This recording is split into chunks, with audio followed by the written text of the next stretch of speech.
Til máls tekur hv. 4. þingmaður Suðvesturkjördæmis Árni Páll Árnason og beinir fyrirspurn til hæstv. fjármála- og efnahagsráðherra.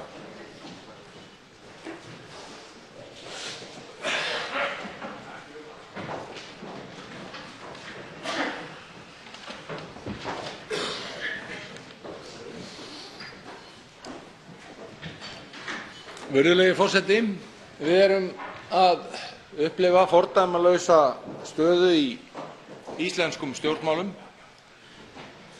og kastljós umheimsins beinist að Íslandi með öðrum hætti en dæmi eru í þeirri sögu. Sérstaða Íslands er að hér höfum við forystumenn í stjórnmálum sem hafa átt viðskipti úr skattaskjólum. Og það er ekkert annað vestrænt land í sömu stöðu. Forseti Íslands orðaði það vel í yfirlýsingu sem hann gaf samtöl sín við erlenda fjölmiðla að mikilvægt væri að skapa sátt meðal þjóðarinnar með hag og heiður Íslands að leiðarljósi. Það er þung ábyrgð sem hvílir á forystumönnum ríkisstjórnar við þessar aðstæður og það er synd að segja að menn hafi risið undir henni síðustu daga og vikur. Vandi hæstv. fjármálaráðherra og ríkisstjórnarinnar er að hann hefur átt viðskipti úr skattaskjóli alveg óháð því hversu umfangsmikil þau voru og hann átti þau sem alþingismaður og formaður allsherjarnefndar Alþingis og átti að gera grein fyrir þeim hér á Alþingi. Og því vil ég spyrja hæstv. fjármálaráðherra, hvernig getur hann fundið það út að hann sé rétti maðurinn til að leiða vinnuna við að endurreisa heiður Íslands á alþjóðlegum vettvangi og að leiða sáttina sem forsetinn kallaði svo ágætlega eftir. Til máls tekur hæstv. fjármála- og efnahagsráðherra Bjarni Benediktsson. Virðulegur forseti. Vandinn við umræðuna fyrstu dagana eftir gagnarleikann mikla hefur verið sá að menn gera akkúrat það sem hv. þingmaður var að gera hér, sem að setja á sömu hilluna þá sem hafa stundað alþjóðleg viðskipti og gert það heiðarlega með gegnsæjum hætti og haft sín mál á hreinu og upp á borðinu, og svo hina sem að nýta sér félög og lönd á lágskattasvæðum í þeim tilgangi að svíkjast undan skyldum sínum sem borgarar hinna ýmsu ríkja. Þeir sem gerir svo hv. þingmaður eru að viðhalda umræðunni og umrótinu. En vandi hv. þingmanns er reyndar dýpri en þess, vegna þess að hann í kröfu sinni að nú verði gengið strax til kosninga er ekki mjög trúverðugur, enda augljóslega fyrst og fremst að reyna að bjarga eigin skinni, vegna þess að hann þorir ekki landsfund Samfylkingarinnar. Og þar fyrir utan er þetta, nú ætla ég að fá frið til þess að tala, hæstv. forseti, og síðan er eitt til viðbótar sem ekki er hægt að horfa framhjá, vegna þess að hv. þingmaður tekur þetta djúpt í árunni varðandi alþjóðleg viðskipti. Hvernig var það þegar hann var bankaráðsmaður í Búnaðarbankanum og stjórn bankans ákvað að opna útibú í Luxemborg til þess að efla útlánastarfsemi bankans, efla tengsli við viðskiptavini, fara í aukin gjaldeyrisviðskipti og lagði þar með grunn að viðskiptum fjölmargra Íslendinga í gegnum útibú bankans í Luxemborg sem að síðan hafa haft ýmsar afleiðingar meðal annars fyrir samflokksmenn hv. þingmanns. Ég bara óska eftir því að menn beiti sér fyrir því hér á þinginu, vegna þess að það reynir auðvitað mjög á innviði samfélagsins við þær aðstæður sem hér hafa skapast, að menn taki þessa umræðu málefnalega.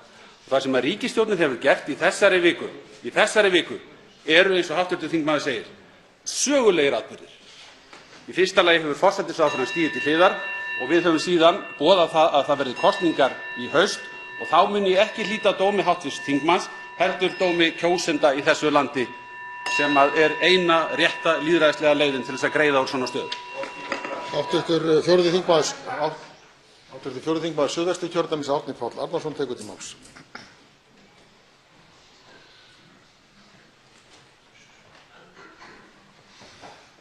Virðulegi forseti, það eru til tvær leiðir til að bregðast við erfiðum aðstæðum og því þegar tiltrúin hverfur á íslensk stjórnmál. Það er að leita leiða til þess að skilja aðstæðurnar og vísa veginn fram á við eða atast áfram eins og naut í flagi. Við sjáum hvorn kostinn hæstv. Fjármálaráðherra kýs. Nafn mitt er ekki í Panama-skjölunum. Ég átti ekki fyrirtæki á Seyðisfirði. Og ef hæstv. Fjármálaráðherra hefur raunverulega á því trú að hann hafi ekkert að óttast, hvers vegna er hann að reyna að fresta sínu skapadægri?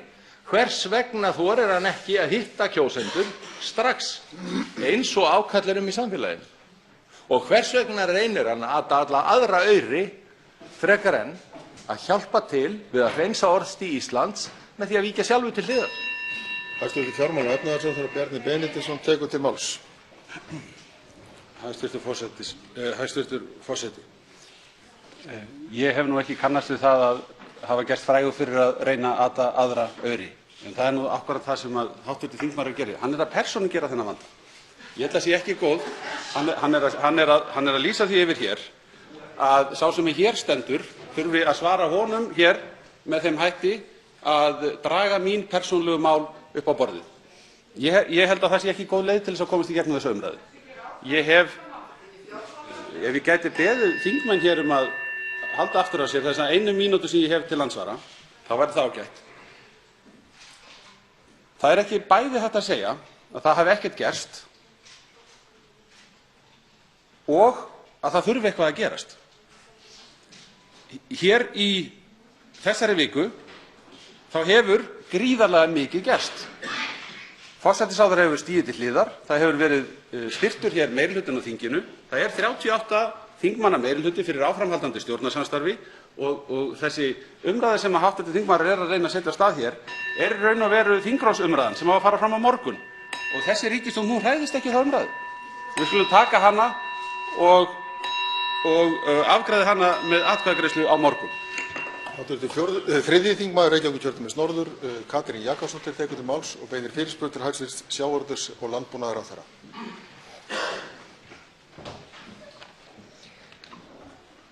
Herra forseti. Kastljósþáttur sunnudagsins var til þess að það var algjör trúnaðarbrestur milli almennings í landinu og ráðamanna þjóðarinnar. Og sú staða sem upp er komin er að ríkisstjórnin er á undanhaldi. Forsætisráðherra sem sagði fyrir 2,5 sólarhring að ríkisstjórnarsamstarfið stæði styrkum fótum hefur nú stigið til hliðar og kosningum hefur verið flýtt. En trúnaðarbresturinn er enn til staðar. Því það sem við höfum séð hæstv. ráðherra og hv. þingmenn stjórnarliðsins, þá sem hafa tjáð sig um þessi mál, eru ekki þau viðbrögð að fordæma þá staðreynd að Íslendingar virðast eiga heimsmet í tengslum við aflandsfélög og skattaskjól. Ekki að fordæma þá staðreynd að kjörnir fulltrúar hafi verið að geyma eignir í skattaskjólum sem snúast ekki aðeins að fara fram hjá skattalögum, heldur að leyna eignarhaldi og stunda annars konar viðskiptahætti en við teljum eðlilegt. Því það eru margháttaðar ástæður fyrir því að fólk kýs að beina viðskiptum sínum í skattaskjól. Og á þessu þarf að taka. Það þarf að sýna fram á það að íslensk stjórnvöld séu reiðubúin til þess að taka þessa baráttu alvarlega og sýna þar með í verki að við stöndum í sama hópi og önnur vestræn lýðræðisríki. Hæstv. atvinnuvegaráðherra, verðandi forsætisráðherra, sagði hins vegar þegar hann var spurður að það væri auðvitað augljóslega talsvert flókið að eiga pening á Íslandi. Það væri ekkert að því að fólk væri efnað á Íslandi. Og aðspurður hvort eðlilegt væri að eiga stórar upphæðir á torftóla sagði hann hin fleygu orð: einhvers staðar verða peningarnir að vera. Herra forseti, ætlar hæstv. forsætisráðherra að halda áfram að verja heimsmet Íslendinga í að geyma eignir sínar í skattaskjólum, eða eigum við von á því að hæstv. ríkisstjórn breyti um stefnu og taki upp einhverja baráttu í þessu máli og sé í takt við önnur vestræn ríki í þessu máli? Hæstv. sjávarútvegs- og landbúnaðarráðherra Sigurður Ingi Jóhannsson tekur til máls.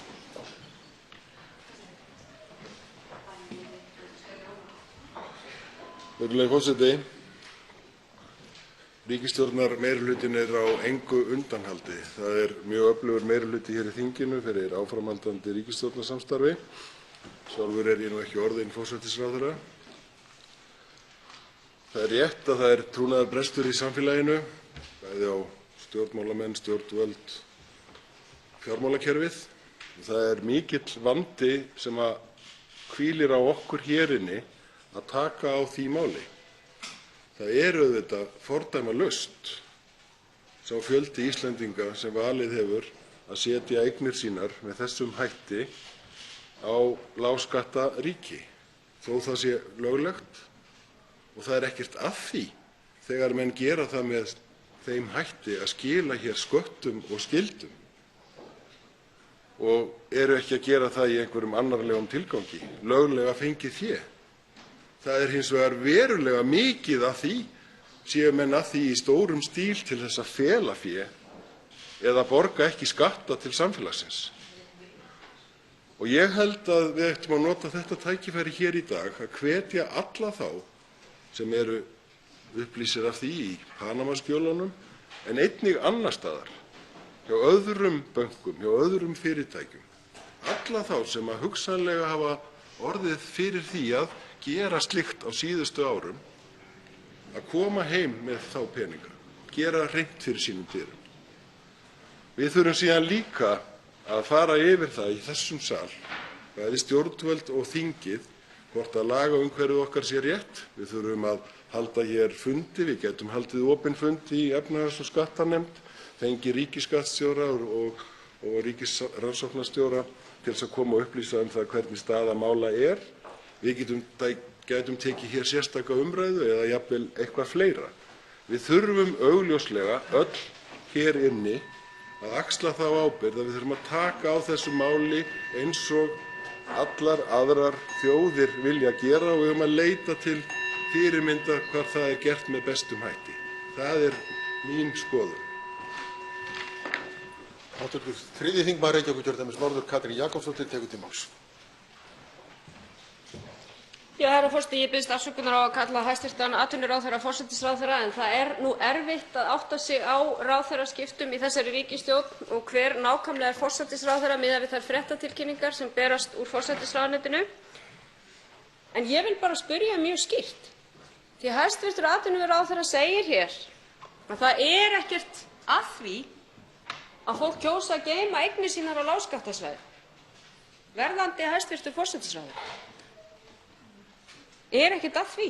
Erum við ekki aðilar að alþjóðlegum skuldbindingum sem snúast um það, hvort sem er á norrænum vettvangi eða vettvangi OECD, að þeir að berjast gegn tilvist lágskattasvæða, að þeir að berjast gegn tilvist skattaskjóla sem veita ekki upplýsingar sjálfkrafa um þær eignir sem þar eru geymdar? Þannig að mig langar að spyrja í fyrsta lagi hæstv. ráðherra, er hann ekki einlægur í því að berjast gegn tilvist þessara skattaskjóla og breyta því sem þarf til að breyta til þess? Og finnst hæstv. ráðherra það í lagi að kjörnir fulltrúar, þeir aðilar sem gegna trúnaðarstörfum fyrir þjóðina, fari þessa leið þrátt fyrir þessa opinbera stefnu og reyni svo að leyna því? Hæstv. sjávarútvegs- og landbúnaðarráðherra Sigurður Ingi Jóhannsson tekur til máls. Virðulegi forseti, ég veit ekki hvort að hv. þingmaður misskildi mig. Ég var að segja að það sem er löglegt samkvæmt íslenskum lögum og alþjóðlegum lögum, þar sem menn fara að lögum og upplýsa það og greiða sína skatta, þá er það verkefni okkar að fara yfir það hvort það þarf að breyta þeim lögum. Við erum að vinna með alþjóðasamfélaginu í því að taka á þessum málum, að þarna séu ekki skattaskjól, þarna geti fólk ekki falið fé.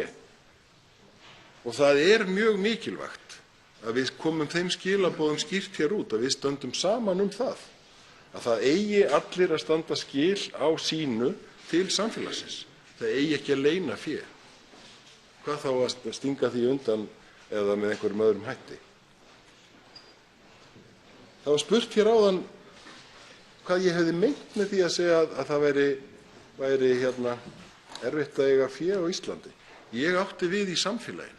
Ég átti við það sem er búið að vara við lengi eða búið að blasa við lengi í íslensku samfélagi, sem við erum að kljást við, Við þurfum að viðurkenna það að staða okkar er misjöfn. Við þurfum að tryggja að það sé jöfnuður í þessu samfélagi. Við þurfum að tryggja að það sé meiri jöfnuður í okkar samfélagi en flestum öðrum af því að við erum fá. Og staðreyndin er nú sú að jöfnuður hefur farið vaxandi og hefur aldrei verið meira á Íslandi í mjög langan tíma. Til málstekur hv. 11. þingmaður Reykjavíkurkjördæmis suður, Óttarr Proppé, og beinir fyrirspurn til hæstv. Sjávarútvegs- og landbúnaðarráðherra. Virðulegur forseti. Ég beini fyrirspurn til hæstv. atvinnuvegaráðherra og verðandi hæstv. forsætisráðherra. Mig langar til þess að spyrja út í fílinn í stofunni, sem er það að við erum hingað saman komin ekki bara við einhverjar venjulegar aðstæður, heldur í kjölfar fordæmalauss ástands, í kjölfar algjörs siðrofs sem hefur komið í ljós í íslenskum stjórnmálum. Síðustu dagar hér í þinghúsinu og í kringum þinghúsið hafa verið algjör farsi sem náði auðvitað ákveðnu hámarki í gærkvöldi með furðulegu leikriti í stigum Alþingis og bakherbergjum, og nú sem sagt horfum við fram á nýja útgáfu af ríkisstjórn. Mig langar til þess að spyrja hæstv. ráðherra það að grunnur eða upphaf þessarar miklu bylgju, þessa siðrofs sem að fólk upplifir, staða ráðamanna, hvernig ráðamenn hafa hagað sínum málum, hvernig þeir hafa umgengist hagsmunaskráningu, reglur og siðareglur og slíkt. Því vil ég spyrja hæstv. ráðherra í nýrri útgáfu af ríkisstjórn sem að við vitum þó allavega að nýtur traust formanns Sjálfstæðisflokksins og formanns Framsóknarflokksins, sem við vitum kannski ekki mikið meira en það. Hvernig hyggst hann haga málum siðareglna ráðherra? Hvernig mun hann ganga á eftir því að ráðherrar ríkisstjórnar sinnar munu sinna þeim málum? Getur ráðherra svarað mér því núna? Hæstv. sjávarútvegs- og landbúnaðarráðherra Sigurður Ingi Jóhannsson tekur til máls.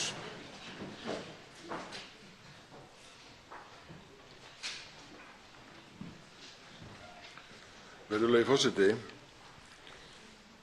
Ég held að megi segja að upphaf siðrofs sé nú kannski erfitt að finna. En það er ljóst að hér í árunum kannski frá 2004 til 2008 gengu hér miklir hlutir á sem að mörgum blöskraði, þar á meðal mér, þegar það var orðið algengt að menn báru fé á þá sem eitthvað áttu og buðu að kaupa það án þess að það væri til sölu. Mér fannst það óeðlilegt ástand. Ég þykist ekki vera einn þeirra sem hafi séð hrunið fyrir, ekki frekar margur annar. Ég held að það að við höfum trúað mörg hver of á mátt peninga hafi ekki verið skynsamlegt. Annað er það hins vegar að við höfum reglur, lög og reglur í samfélaginu. Þeir sem að hlíta þeim og fara að öllu leyti eftir þeim leikreglum, það getur ekki verið að við eigum að kalla slíkt fólk einhverjum öllum illum nöfnum. Það er stór munur á því. Varðandi siðareglur og hagsmunaskráningu hér okkar á þinginu, þá er augljóst að eitt af þeim verkum sem við þurfum að gera hér á allra næstu dögum er að fara yfir það, hvort að sú skráning sé til að mynda rétt, hvort að siðareglur séu nægjanlega góðar, nægjanlega skýrar, þó ekki væri þá nema til þess að upplýsa það allas fyrir því að fyrir hverju þær standa. Ég held að þetta sé eitt af þeim verkefnum sem við verðum að nálgast með eðlilegri auðmýkt og skilningi á að hugsanlega þurfi að skýra þær betur út. Það hefur verið mikið fjallað það í fjölmiðlum og menn hafa ekki verið eitt sáttur túlkun þeirra. Það er auðvitað óásættanlegt. Það þarf að vera alveg skýrt fyrir hvað slíkar reglur standa og hvernig menn eiga að fylgja þeim eftir, þó svo að þær séu fyrst og fremst viðmið og hver og einn verði að eiga það við sína samvisku. Hv. 11. þingmaður Reykjavíkurkjördæmis suður, Óttarr Proppé tekur til máls. Virðulegur forseti. Ég á eiginlega bágt með að trúa því að hæstv. Verðandi forsætisráðherra standi ennþá á því að kjörnir fulltrúar, að þeim beri ekki annað en að starfa eftir lögum og reglum, að ekki sé krafa aukið siðferði kjörinna fulltrúa. Það nú einmitt eitt af mestu vandræðum hæstv. forsætisráðherra Sigmunds Davíðs Gunnlaugssonar, sem það víst ennþá, að það voru túlkanir hans á siðareglum ríkisstjórnarinnar, hvort þær væru í gildi eða ekki, túlkanir hvenær og hvað þyrfti að setja í hagsmunaskráningu og svo framvegis. Þess vegna ítreka ég spurningu mína til hæstv. Atvinnuvegaráðherra hvernig hann hyggist haga málum siðareglna ríkisstjórnar sinnar þegar hann tekur við embætti, og hreinlega hvort að hann í ljósi þessa ástand sem við höfum verið að upplifa síðustu dagana í boði ríkisstjórnarinnar, hvort að það sé ekki standi ekki til að biðjast afsökunar á þessu ástandi og því sem á hefur gengið. Það eiginlega óskiljanlegt að það sé ekki löngu gert. Hæstv. sjávarútvegs- og landbúnaðarráðherra Sigurður Ingi Jóhannsson tekur til máls. Virðulegi forseti. Mér fannst hv. þingmaður rangtúlka orð mín. Ég sagði að það væri lög og reglur sem allir þyrftu að fylgja.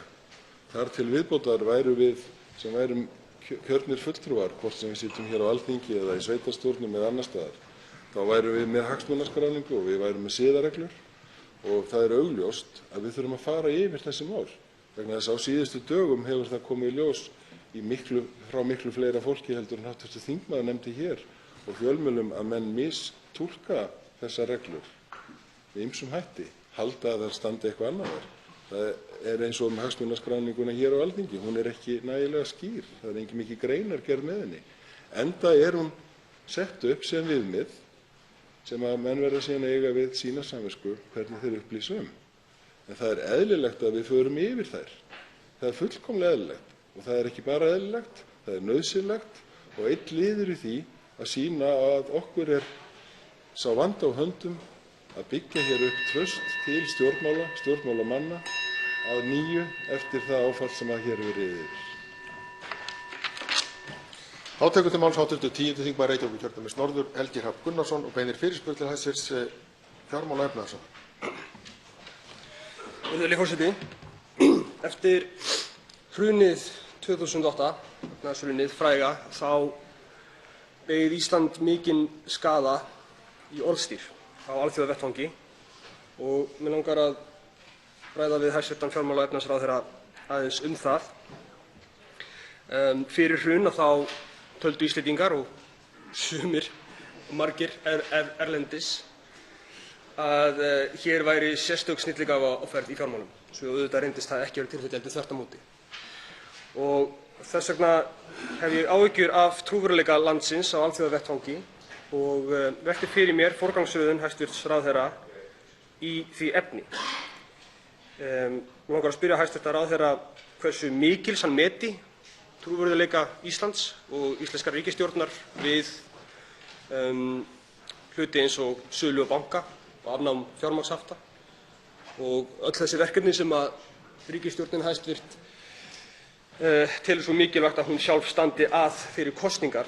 Og sömuleiðis að þá langar mig að spyrja hæstv. ráðherra hvort að hann telji ekki að þessi álitshnekkir sem að Ísland hefur orðið fyrir í kjölfar þessa máls komi til með að þvælast fyrir þeim verkefnum. Þá síðast en ekki síst, hvað hæstv. ráðherra hyggist gera til þess að endurheimta og styðja við orðstír Íslands sem ábyrgs ríkis þegar kemur að fjármálum og þeim aðgerðum sem að hæstv. ráðherra talar jú svo glaðlega að þurfi að inna af hendi fyrir næstu kosningar. Málstekur hæstv. fjármála- og efnahagsráðherra Bjarni Benediktsson. Herra forseti, það er spurt hvers mikils virði ég telji trúverðugleika Íslands. Ég tel það sé í raun og veru ekki hægt að leggja neitt slíkan mælikvarða á það. Einfalda svarið er þetta: ég tel að trúverðugleikinn sé gríðarlega mikils virði. Það stendur ekki til að selja banka fyrir kosningar eins og hv. þingmaður virðist telja. Það er bara einfaldlega rangt. Sú athygli sem við fáum núna frá alþjóðlegum fjölmiðlum er gríðarleg. Það er hægt að líta á það sem ógn við trúverðugleika Íslands. Við getum líka skoðað stöðuna og hugsað með okkur hvernig getum við nýtt þetta sem tækifæri. Tækifæri til þess að minna á það að við Íslendingar, við vorum fyrst meðal þjóða til þess að taka þátt í því að undirrita nýjan staðal OECD sjálfvirk upplýsingaskipti skattupplýsingar, að við höfum tekið þátt með Norðurlöndunum í því að gera 44 samninga við lágskattaríki á undanförnum árum upplýsingaskipti samkvæmt beiðni skattyfirvalda, að við Íslendingar störfum samkvæmt CFC-reglum frá því fyrir nokkrum árum sem tryggja að það er engin skattalegur ávinningur af því lengur fyrir fólk að vera með eignir sínar og tekjur á núllskattasvæðum. Við eyðum þeim ávinningi og við áskilum okkur að skattleggja einstaklinga og fyrirtæki sem að geyma eignir og tekjur á slíkum lágskattasvæðum með tiltekinni reiknireglu. Þetta er tækifæri til að koma þessu á framfæri við þjóðina og við umheiminn að við Íslendingar höfum verið í sérstöku átaki til þess að eyða ávinningi af þessum svæðum. Þess vegna er það ekki rétt sem hv. þingmaður og formaður Vinstri grænna sagði hér áðan að við eigum að vera í sérstöku átaki til þess að eyða þessum svæðum. Við erum búin að smíða okkar eigin verkfæri til þess að eyða ávinningnum af þessum svæðum. Og CFC-reglurnar sem að síðasta ríkisstjórn setti, hún beinlínis gengur út frá því að viðurkenna lögmæti félaga á þessum svæðum en tekur til baka allan ávinninginn af því, ekki allan ávinninginn kannski, en bróðurpart ávinningsins af því að reyna að nýta það. Hv. 10. þingmaður Reykjavíkurkjördæmis norður, Helgi Hrafn Gunnarsson, tekur til máls. Virðulegi forseti, varla velta fyrir hæstv. Ráðherra að orðstír Íslands hafi beðið veruleg skaða í kjölfar þessa máls.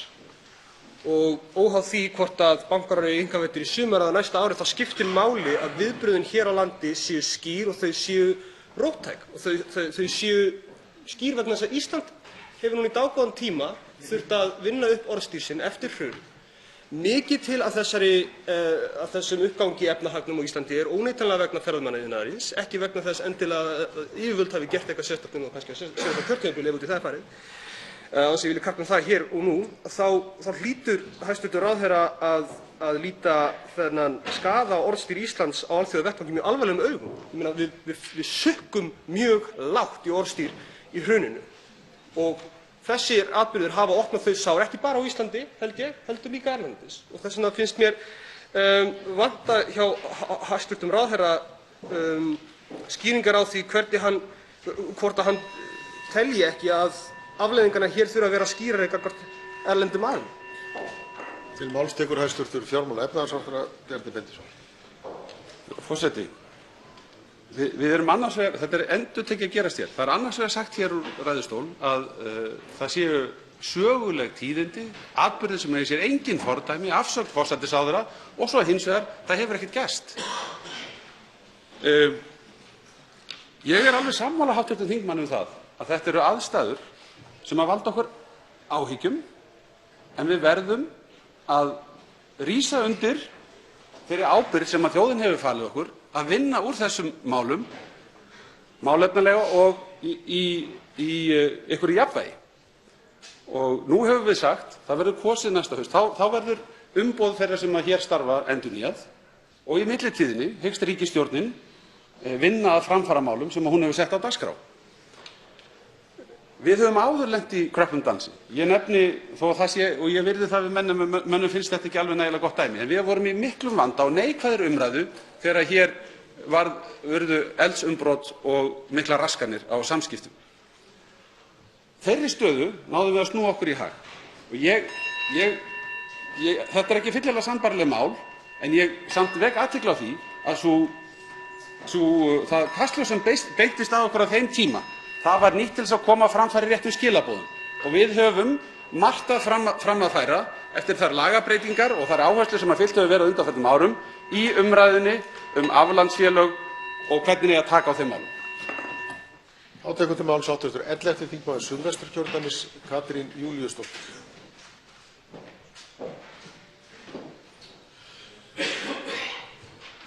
og beinir fyrirspurn til hæstv. sjávarútvegs- og landbúnaðarráðherra. Virðulegi forseti. Þó að eitthvað sé ekki ólöglegt þá er það ekki endilega réttlætanlegt. Og mér þótti miður að heyra hæstv. ráðherra tala hér áðan með þeim hætti að hægt væri að réttlæta hér ákveðna hluti sem hafa valdið hér því rofi á trausti sem að við erum að horfa hér upp á og hefur valdið því líka að við höfum verið á forsíðum heimsblaðanna nú og heimsfjölmiðlanna á undanförnum dögum. Við erum sér á parti og það virðist einhvern veginn vera þannig að á Íslandi þá teljum við það, hafa menn talið það eðlilegt og einhvern veginn réttlætanlegt að það væri farið með fé í skattaskjól og eins og fram hefur komið hér í ræðum þessara ágætu ráðamanna, ef að menn hafa sína hlut á hreinu og eru ekki að stela undan skatti. En hver ætlar að sýna okkur fram á það? Vegna þess að þeir sem fara með fé í skattaskjól, sönnunarbyrðin liggur alfarið hjá þeim að sýna okkur fram á að svo hafi ekki verið.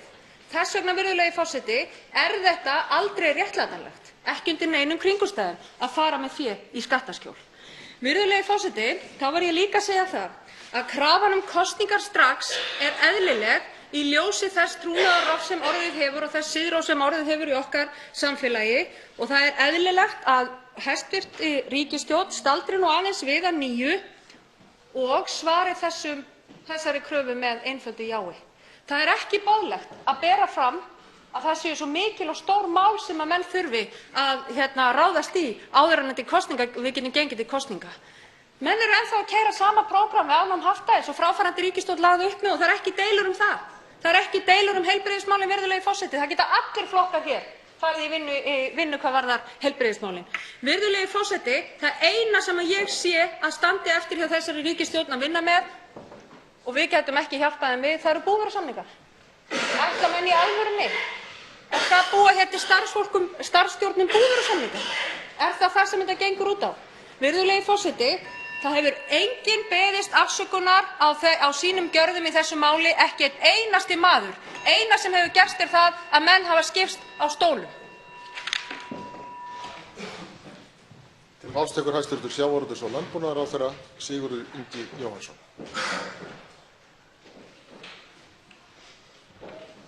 Virðulegi forseti, mér þykir leitt að þurfa að rifja það upp með hv. þingmanni að viðkomandi sat í stjórn árið 2007 til ársins 2013, lengst af og oft sem ráðherra eða forsvarsmaður síns flokks. Á þeim tíma hélt útrás íslensku bankanna áfram. Það var haldið áfram með þeim hætti sem við sjáum nú og er fordæmalaust og ég sagði hér fyrr í dag að við yrðum að taka á með öllum tiltækum ráðum. Ég hef ekki heyrt hv. þingmann koma hér og styðja það bréf sem núverandi formaður Samfylkingarinnar sendi út til allra flokksmanna og sagði að það hefði verið mistök af ríkisstjórninni frá 2009 til 2013 að ganga fram með þeim hætti gegn almenningi í landinu eins og gert var, hvort sem var í Icesave eða gera kröfur að borga óreiðuskuldir einkabanka til þess að viðhalda fjármálakerfinu. Ég hef ekki heyrt þess hv. þingmann tala þannig. Og þegar hv. þingmaður kemur hér upp og segir að það þurfi kosningar strax vegna þess að það skipti ekki máli hverjir fylgja eftir stórum og mikilvægum málum, það sé bara áframhald á því sem gert hafi verið á síðasta kjörtímabili, þá skal ég líka rifja það upp með hv. þingmanni, þó ég vildi gjarnan að umræðan hér í dag væri með öðrum hætti, að síðasta ríkisstjórn, hún gleymdi því að það eru til þrotabú bankanna í því verki. Lögðu ekki á skatt á þá, treystu sér ekki til þess, sögðu við almenning í landinu þið eigið að greiða óreiðuskuldirnar. Og við erum síðan núna að vinna áfram á grundvelli þeirra stóru mála.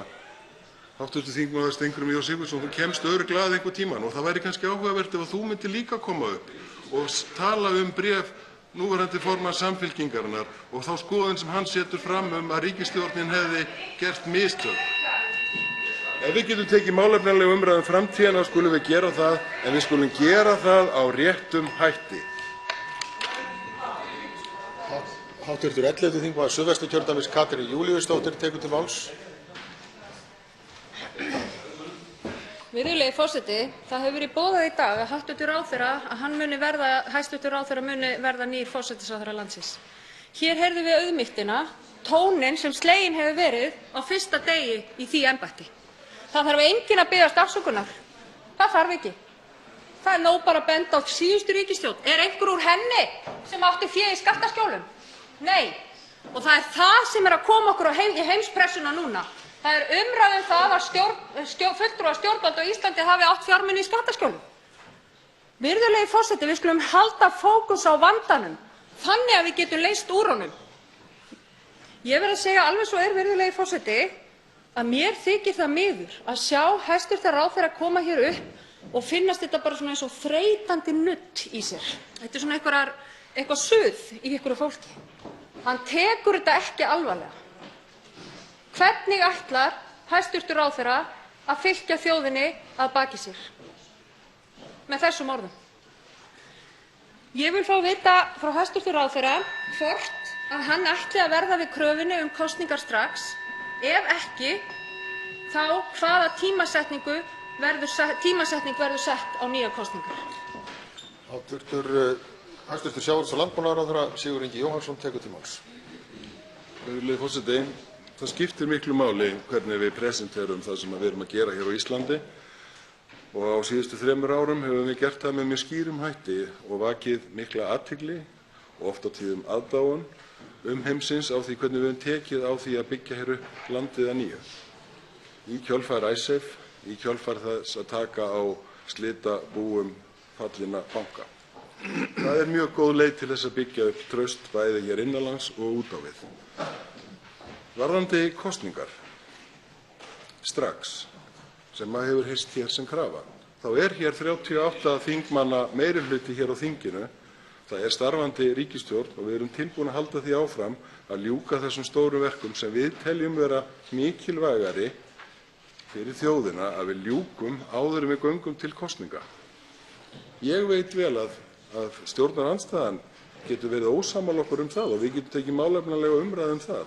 En það er okkar vilji og það er meirihluti hér í þinginu. Við erum að koma til móts við þau sjónarmið með því að flýta kosningum og hafa kosningar í haust, en það byggist á því að við náum að ljúka þeim mikilvægu málum sem eru hér í þinginu og við erum að vinna að. Þá tekur til máls hv. 5. þingmaður Reykjavíkurkjördæmis suður, Svandís Svavarsdóttir, og beinir fyrirspurn til hæstv. fjármála- og efnahagsráðherra. Virðulegi forseti. Frá því hæstv. fjármála- og efnahagsráðherra settist fyrst á þing árið 2003 og allt til ársloka 2008 lifði hann í vissum skilningi tvöföldu lífi. Annars vegar var hann áhrifamikill stjórnarþingmaður og hins vegar stórtækur þátttakandi í viðskiptalífinu. Hann var formaður allsherjarnefndar Alþingis á árunum 2003 til 2007 og í raun má segja að hæstv. ráðherra hafi á þessum tíma verið gangandi hagsmunaárekstur. Árekstur á milli eigin viðskiptahagsmuna og hagsmuna sem hann var kjörinn til að gæta fyrir allan almenning. Telur hæstv. ráðherra þetta hafa verið eðlilegt? Hæstv. ráðherra hefur líka játað að hafa staðið í tugmilljóna viðskiptum í gegnum félag í skattaskjóli á sama tíma og hann sat á Alþingi. Finnst honum eðlilegt að kjörinn fulltrúi geri það? Júlíus Vífill Ingvarsson borgarfulltrúi sagði af sér sem borgarfulltrúi Sjálfstæðisflokksins vegna þess að Panama-skjölin leiddu í ljós að hann hafði, líkt og fjármála- og efnahagsráðherra, stundað fjárfestingar í gegnum félag í skattaskjólum. Virðulegi forseti, ég spyr hæstv. ráðherra: gerði ráðherrann mistök? Sagði ráðherrann ósatt? Telur ráðherrann að hann njóti trausts í samfélaginu? Ætlar hæstv. ráðherra að fylgja fordæmi flokksbróður síns og svara kalli þeirra 60–70% kjósenda sem samkvæmt skoðanakönnunum vantreysta hæstv. ráðherra Bjarna Benediktssyni og vilja að hann segi af sér? Ætlar hæstv. ráðherra að segja af sér? Til máls tekur hæstv. fjármála- og efnahagsráðherra Bjarni Benediktsson. Forseti. Það eru stór orð höfð hér uppi. Menn eru sagðir lifa tvöföldu lífi. Þeir sem gera það, þeir eru gjarnan að setja sjálfa sig í þá stöðu að gera ekki hreint fyrir sínum dyrum. En þannig var nú með þátttöku mína í viðskiptalífinu á sínum tíma að það gat nú ekki farið fram hjá nokkrum manna ég átti sæti í stjórn, það nokkuð. Og var það ekki þannig þá á árinu 2007, á árinu 2009, á árinu 2013 að menn fengu tækifæri til þess að hafa skoðun á þessu. Ég ætla ekki að lúta gildismati hv. þingmanns sem að eins og sumir setur sig á háan stall og fellir dóma annað fólk, heldur ég ætla að lúta gildismati kjósenda og stuðningsmanna Sjálfstæðisflokksins. Og ég sæki stuðning minn til flokksmanna í Sjálfstæðisflokknum og stuðningsmanna ríkisstjórnarinnar og það svarið við þessari spurningu, hv. þingmaður, og það ekkert annað svar til. Til máls tekur hv. 5. þingmaður Reykjavíkurkjördæmis suður, Svandís Svavarsdóttir. Virðulegur forseti, ef hæstv. ráðherra telur að hann þurfi ekki að standa skil á sínum gjörðum frammi fyrir neinum öðrum en Sjálfstæðismönnum, þá er nú illa fyrir honum komið á þessum degi hér. Og ég vil spyrja hæstv. ráðherra og segja að hann hefur talað hér áður í fjölmiðlum og annars staðar að það sé mikilvæg verkefni fram undan. Sá sem á að leiða slík verkefni þarf að njóta trausts. Það gerir hæstv. ráðherra ekki, svo einfalt er það. Það er eðlilegt að hann segi af sér og hleypi einhverjum sem nýtur trausts að. Það hefur komið hér fram að Íslendingar og ráðuneyti hæstv. ráðherra við tökum þátt í alþjóðlegri baráttu gegn tilvist skattaskjóla.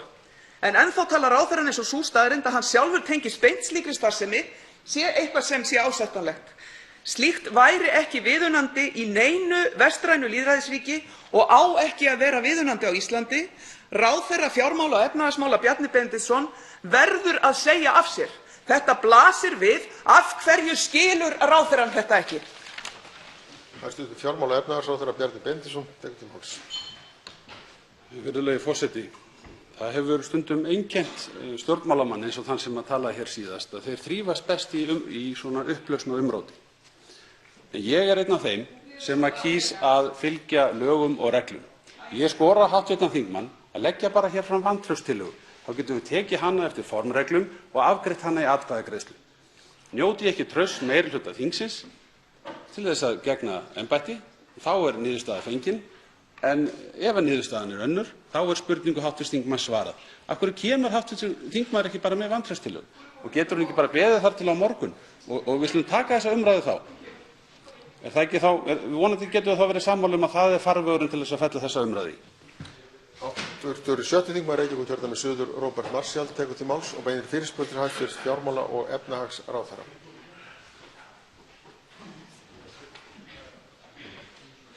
Virðulegur forseti, ég sannfærður það að sú breyting sem varð á forystu ríkisstjórnarinnar núna á síðustu dögum muni leiða til betri tíma í íslensku samfélagi og að stjórnmálin eigi eftir að verða betri.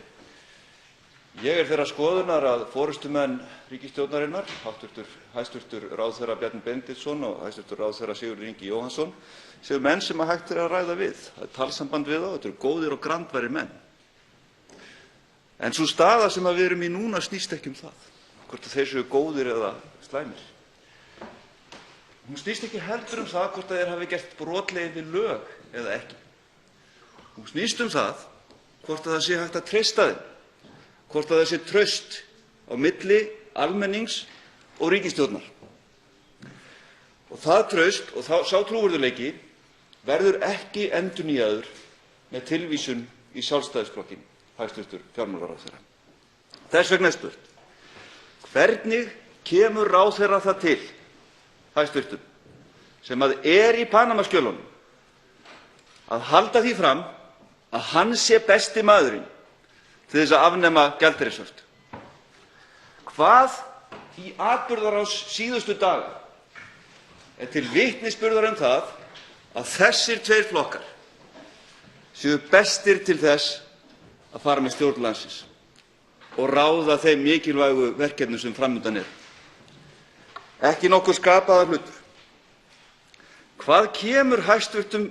ráðherra og formanni Sjálfstæðisflokksins til með það að standa frammi fyrir alþjóð í tröppunum hér í þinghúsinu í gær á nærbuxunum og halda því fram að aðrir séu í rúst? að aðrir hafi skriðið hér inn og að enginn annar en hann geti stjórnað landinu? Hvernig dettur mönnum það í hug í þessari stöðu sem eru í Panama-skjölunum að þeir skuli leysa trúverðugleikann, traustið og endurreisa trúverðugleika landsins? Í hvaða veruleika búa menn sem halda þessu fram? Hæstv. fjármála- og efnahagsráðherra Bjarni Benediktsson tekur til máls. Virðulegi forseti. Sú leið sem reynt að fara hér sú að menn eins og hv. þingmaður, þeir koma hér upp og skilgreina fyrst vandamálið. Þeir ætla að skilgreina vandamálið. Vandamálið í augum hv. þingmanns og margra annarra það að vera í skjölunum. Ég segi, vandamálið það fólk sem nýtir sér skattaskjól, sem skýst undan samfélagslegri ábyrgð. Það vandamálið. Og þannig það nú að þeir sem sjá ávinning fyrir sig eða sína flokka í því að blanda saman öllum þeim sem með einhverjum hætti tengjast þessum málum og svo hinum sem eru að svíkjast undan og öll barátta stjórnvalda snýst CFC-löggjöfin, upplýsingaskiptasamningarnir, samstarf okkar við Norðurlöndin, þessir 44 upplýsingaskiptasamningar sem við höfum gert, OECD-samvinnan, hún snýst það að ná í skottið á svíkahröppunum. Það snýst málið. En ef hv. þingmaður telur að það sé glæpur að fara að lögum og reglum, jafnvel þeim sem sett eru hér í þessu þingi, eins og CFC-reglurnar eru til vitnis þá held ég að það verði aldrei góður skilningur á milli mín og hv. þingmanns. Þetta vandamálið. Kannski tekur tíma fyrir þjóðina og einstaka þingmenn að gera þennan skilsmun, gera greinarmun á þessu tvennu, en þarna liggur svar mitt við því hvers vegna ég tel að það hafi enginn glæpur verið unninn í því tilviki sem hann vísar til. Hv. 7. þingmaður Reykjavíkurkjördæmis suður, Róbert Marshall, tekur til máls. Virðulegur forseti, eiga þá ekki bara allir Íslendingar að geyma peningana sína á toppnum? Það ekki þá allt í lagi ef það bara gert með heiðarlegum hætti? Borgaði skattar og gjöld af því? Það enginn valkostur eftir í stöðunni eins og stjórnarflokkarnir setja þetta fram. Það enginn valkostur eftir fyrir Íslendinga annar en sá að fjölmenna á Austurvöll. Vegna þess að þessir flokkar munu ekkert skilja annað en ef fólk mætir hérna á Austurvöll og sýnir þeim að það ekki tilbúið þetta leikrit. Það tekur ekki þátt í þessu. Það enginn valkostur eftir fyrir stjórnarandstöðuna en að segja við þessa stjórnarflokka, það fara engin mál hér í gegnum þetta þing. Engin mál. Hvaða mál haldið þið að við farið með í gegnum þetta þing hér?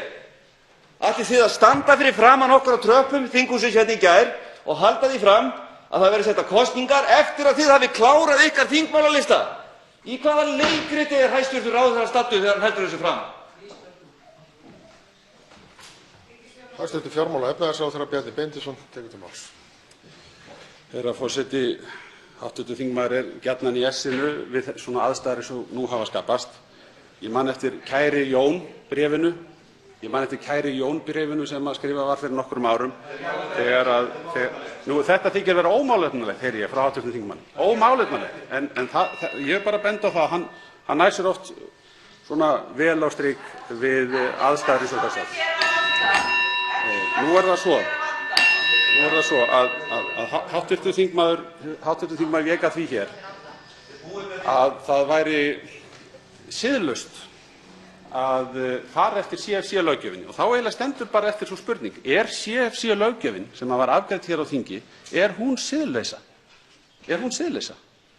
Það spurningin sem hv. þingmaður að velta upp. Ég bið menn aðeins að hugleiða það. Hv. 12. þingmaður Suðvesturkjördæmis Birgitta Jónsdóttir tekur til máls og beinir fyrirspurn til hæstv. sjávarútvegs- og landbúnaðarráðherra. Forseti, hér erum við á algjörlega makalausum tímum þar sem við erum orðin að algjöru atlagi í alþjóðasamfélaginu, allt í boði núverandi valdhafa. 70% aðspurðra vildu að hæstv. ráðherra Bjarni Benediktsson myndi segja af sér. 3% treysta næstkomandi hæstv. forsætisráðherra. sem ráðherra í því ráðuneyti sem hann situr nú.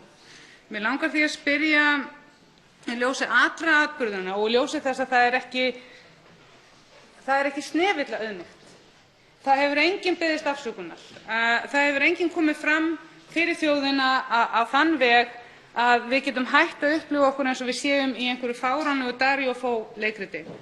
Nei, áfram skal halda og setja puttann á einhvern annan en sjálfan sig og ég skynja það að það er nákvæmlega sama hugarfar eins og var þegar rannsóknarskýrsla Alþingis kom og sumir þingmenn Sjálfstæðisflokksins tjáðu sig á þann veg að þeir gætu ekki beðið eftir að þessi skýrsla myndi hætta að þvælast fyrir. Mig langar því að spyrja hæstv. ráðherra atvinnu- og sjávarútvegsmála að því hvort honum finnist nóg hafa verið gert til þess að endurheimta traust og trúnað gagnvart þjóðinni og gagnvart alþjóðasamfélaginu. Mig langar til þess að spyrja hvort að hæstv. ráðherra taki undir þær hótanir sem að hæstv. fjármálaráðherra var með hér í gær gagnvart minnihlutanum að ef að við hleypum ekki gegn öllum þingmálalista ríkisstjórnar þá ætlið þið bara að hætta við. Hæstv. sjávarútvegs- og landbúnaðarráðherra Sigurður Ingi Jóhannsson tekur til máls.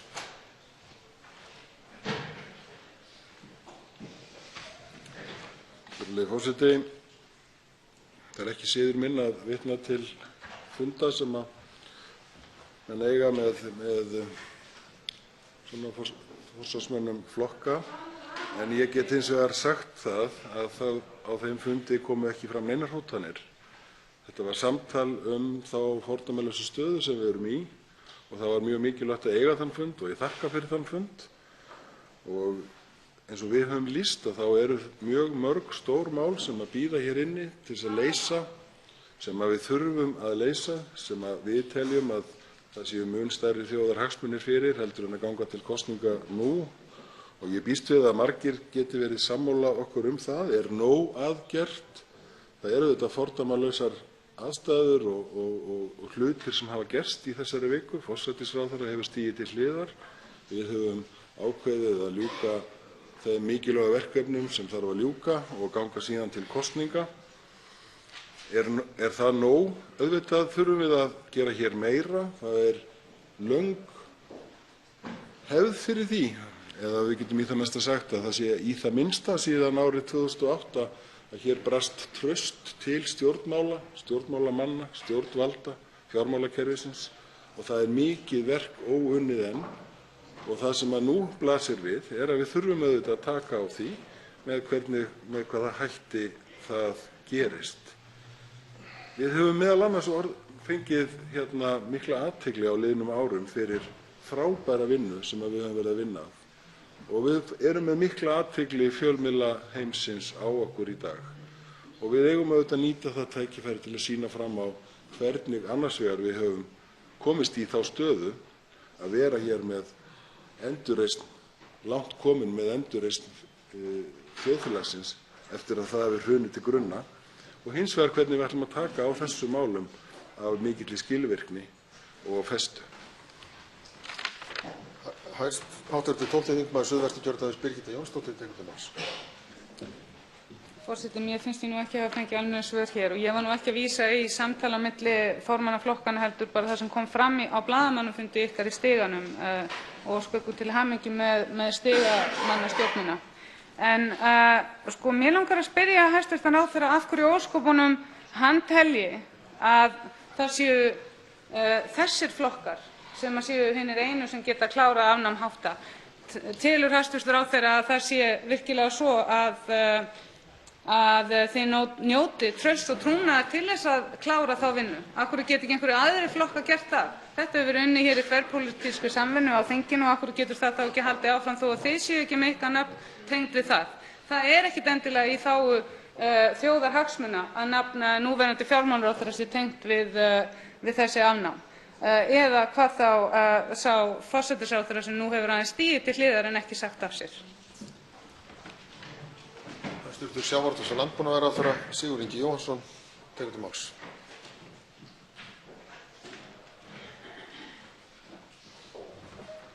Virðulegi forseti. Það eru fjölmörg mál sem við höfum verið að vinna að, eru langt komin, sem er eðlilegt að við ljúkum. Það skiptir miklu máli fyrir samfélagið. Langstærsta málið er afnám hafta og mál sem tengjast þeim. Þar hefur verið unnin frábær vinna, bæði á grunni þess sem áður hefur verið unnið, en ekki síst eftir að við settum mjög öflugt fólk til verka í þeim geira, komum hér inn með löggjöf sem samþykkt var hér á þinginu og höfum síðan unnið eftir því með skýrum hætti og við fengum meðal annars erlenda sérfræðinga til að taka þátt í því. Hver er þeirra dómur? Það segir að þetta sé einstæður árangur. Þetta sé árangur sem verði án efa settur í skólabókardæmi það hvernig eigi að fara út úr slíkum aðstæðum og hér er ég vitna til Lee Buchheit. Það er eðlilegt að við klárum þessi verkefni, þau eru langt komin og setjum ekki þá óvissu hér upp í íslenskum stjórnmálum að það takist ekki að ljúka þeim á tilskildum tíma. Þá tekur til máls hv. 6. þingmaður Suðurkjördæmis, Oddný G. Harðardóttir, og beinir fyrirspurn til hæstv. sjávarútvegs- og landbúnaðarráðherra. Herra forseti. Orðstír Íslands hefur beðið hnekki og ásýnd Íslands er löskuð. Svo virðist sem spillingaröfl ráði landinu. Þátttaka íslenskra stjórnmálamanna í notkun skattaskjóla sem lekinn frá Panama hefur þegar opinberað dregur upp þá mynd að íslenskir stjórnmálamenn séu gráðugir og spilltir og til í að láta aðra bera sinn hlut í ríkisrekstrinum. Almenningur sættir sig ekki við blekkingadansinn sem stiginn hefur verið eða fréttirnar sem lekinn færir okkur og krefst þess að ríkisstjórn þar sem bæði hæstv. forsætisráðherra og fjármálaráðherra hafa nýtt sér skattaskjól fari frá.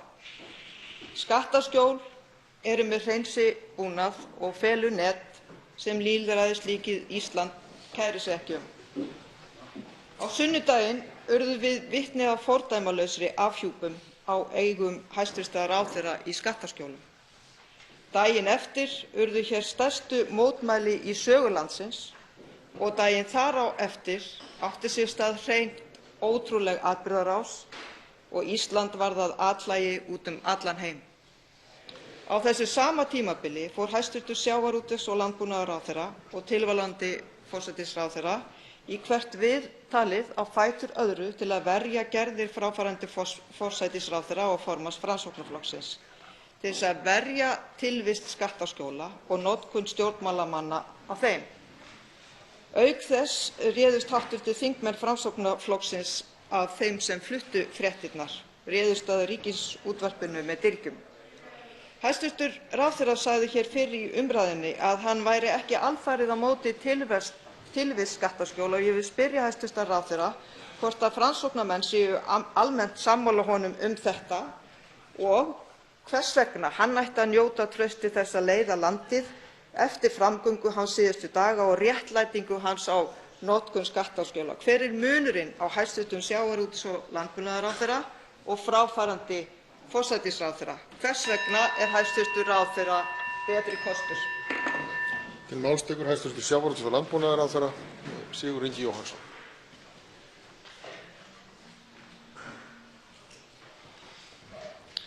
Virðulegi forseti.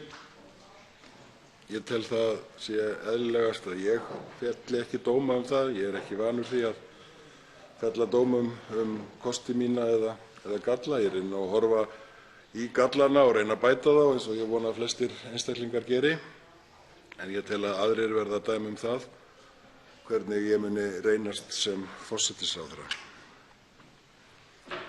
Ég held að það sé mikilvægt að við getum tekið hér hreinskipta og málefnalega umræðu ýmsa þætti og þess vegna getum við ekki verið að dæma hér fólk með einhverjum gríðarlegum yfirlýsingum, gildishlöðnum það hvað hafi gerst án þess að taka tillit til þess hvað er löglegt, hvað hefur verið gert samkvæmt íslenskum lögum, meðal annars lögum sem hv. þingmaður tók þátt í að setja, var hér í síðustu ríkisstjórn, bæði sem þingmaður og ráðherra og áhrifamaður innan Samfylkingarinnar og þeirrar ríkisstjórnar. Og þá verður menn að segja þau lög eru ekki nægilega góð, við verðum að gera eitthvað annað. Það er búið að taka á því eins og hér hefur komið fram í umræðunni, að ávinningur af slíku að setja fé, þó með löglegum hætti sé og allt sé upplýst og greiddir skattar, það er búið að taka meginþungann af þeim ávinningi í burt. Mér fellur illa að slíkt fé sé greitt, sé geymt eða notað slíkir staðir. Mér finnst það eðlilegast að menn séu með fjármuni hér í því kerfi sem við erum. En við búum líka í alþjóðlegu umhverfi þar sem að við teljum eðlilegt að við stundum alþjóðaviðskipti. Og þá er ekkert óeðlilegt að menn séu með það sem er löglegt. En ég vil ítreka það sem ég sagði hér fyrr í dag, að ég vil hvetja alla þá sem eru með fjármuni á slíkum stöðum, koma með peningana heim, láta þá fara að virka í íslensku hagkerfi eða fyrir íslenskt samfélag, og ef það er þannig að þeir séu að svíkja undan eða leyna einhverju, að nota nú tækifærið, stíga fram og gera hreint fyrir sínum dyrum. Til máls tekur hv. 7. þingmaður Suðurkjördæmis, Oddný G. Harðardóttir. Herra forseti, sá sem stofnar leynireikning í skattaskjóli gerir það í ákveðnum tilgangi, til þess að blekkja og fela og til þess að komast hjá því að leggja sitt af mörkum til samfélagsins, í vegi, í sjúkrahús, í menntakerfi og löggæslu. Það að viðkomandi hafi ekki nýtt sér reikninginn að einhverju marki er í sjálfu sér aukaatriði. Það sem skiptir máli er ásetningurinn, að sækjast í leyndina og ógagnsæið með því að stofna félag í skattaskjóli suður í Kyrrahafi. Á Íslandi á þetta við sjálfan fjármálaráðherra. Telur hæstv. sjávarútvegs- og landbúnaðarráðherra að það sé líklegt til að vinna Íslandi traust og trúverðugleika að nýju, hvort sem er innanlands eða í augum umheimsins, að fjármálaráðherrann hæstv. hafi nýtt sér skattaskjól? Telur hæstv. ráðherra að almenningur muni sætta sig við það? Og hvernig leggst það í hæstv. ráðherra að leggja af stað með nýja ríkisstjórn með slíkan farangur? Til máls tekur hæstv. sjávarútvegs- og landbúnaðarráðherra Sigurður Ingi Jóhannsson. Virðulegi forseti. Áfram heldur hv. þingmaður að setja gildishlaðna hluti og ætla fólki hið illa. Ég get ekki gert það. Eina sem ég get sagt, fari menn að lögum, greiði hér skatta, þá get ég ekki sagt að ásetningur þeirra hafi verið illur. Hins vegar í þeim tilvikum sem menn hafa ekki gert það, þá þurfa menn að gera hreint fyrir sínum dyrum. Hér hefur verið haldið fram að menn hafi verið að sækjast eftir því og þá er aftur settur upp sá ásetningur að það hafi verið tilgangurinn. Í ljósi þess gríðarlega fjölda sem hér er að ræða, eins og komið fram í þessum ágættu Panama-skjölum, þá er það langt umfram það að einhverjir einstaklingar hafi verið að sækjast eftir einhverju. Þá var þetta miklu frekar einhver regla sem var hér í fjármálakerfinu. Það er auðvitað dapurlegt að fjármálakerfið á þessum tíma hafi verið með þessum hætti. Ég vona að fjármálakerfið sé ekki lengur með þessum hætti. Ef að regluverkið hér frá okkur á Alþingi leyfir slíka hugsun í fjármálakerfinu þurfum við að taka á því. En ég treysti vel að halda áfram þessu ríkisstjórnarsamstarfi með traustan meirihluta byggð á þeim gríðarlega góðu verkum sem við unnið síðastliðin 3 ár og ljúka þeim stóru verkefnum sem standa fram undan. Til máls tekur hv. 4. þingmaður Norðausturkjördæmis Steingrímur J. Sigfússon og beinir fyrirspurn sinni til hæstv. fjármála- og efnahagsráðherra.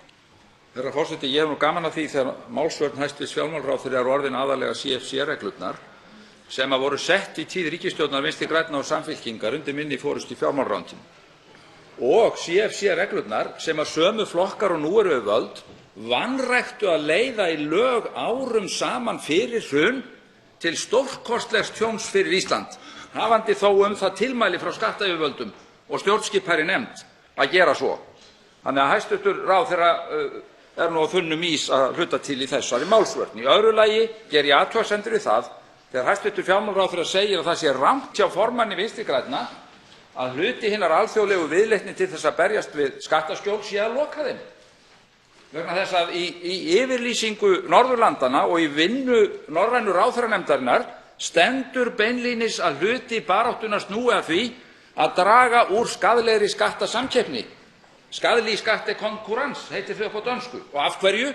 vegna þess að undirboðin eru líka vandamál, sérstaklega frá sjónarhóli landa eins og Norðurlandanna sem þurfa öflugt skattkerfi til að standa undir sínu velferðarkerfi. Og svo hefði hæstv. Fjármálaráðherra getað staðið sig betur í því að klára þá vinnu sem var langt komin að leiða í lög reglur þunna eiginfjármögnun, og það hefur hann fengið sérstök tilmæli frá efnahags- og viðskiptanefnd á þessu kjörtímabili, en ekkert hefur gerst af hálfu hans í 3 ár. Spurningar mínar til hæstv. ráðherra snúa að því hvernig viðbrögð af okkar hálfu nú og í framhaldinu eru vænlegust til þess að lágmarka skaðann sem orðspor Íslands hefur hlotið á alþjóðavettvangi í boði þessarar ríkisstjórnar. Það hlýtur að vera viðfangsefnið að reyna að lágmarka skaðann bæði sjálfra okkar vegna og út á við. Í fyrsta lagi verður sett af stað á Íslandi viðamikil opinber rannsókn á þessu öllu eins og búið er að ákveða í öðrum löndum. Í öðru lagi verður Panama sett á lista Íslands yfir lágskattasvæði eins og Frakkar hafa ákveðið að gera. Í þriðja lagi verður ríkisskattstjóri og skattrannsóknarstjóri þau embætti efld með fjármunum og mannafla til þess að takast á við þessi mál. Og í fjórða lagi verða málefni ráðherra og þingmanna og kjörinna fulltrúa, mögulega embættismanna, rannsökuð sérstaklega vegna trúnaðarbrotsins við almenning í landinu ef þeir eigi í hlut. Hæstv. fjármála- og efnahagsráðherra Bjarni Benediktsson tekur til máls. Herra forseti. Það er nú rétt að blanda ekki saman of umræðunni skattasamkeppni og vandanum við lágskattasvæði sem eru nýtt í þeim tilgangi að fela eignir, tekjur og skattskyldan hagnað og svo framvegis.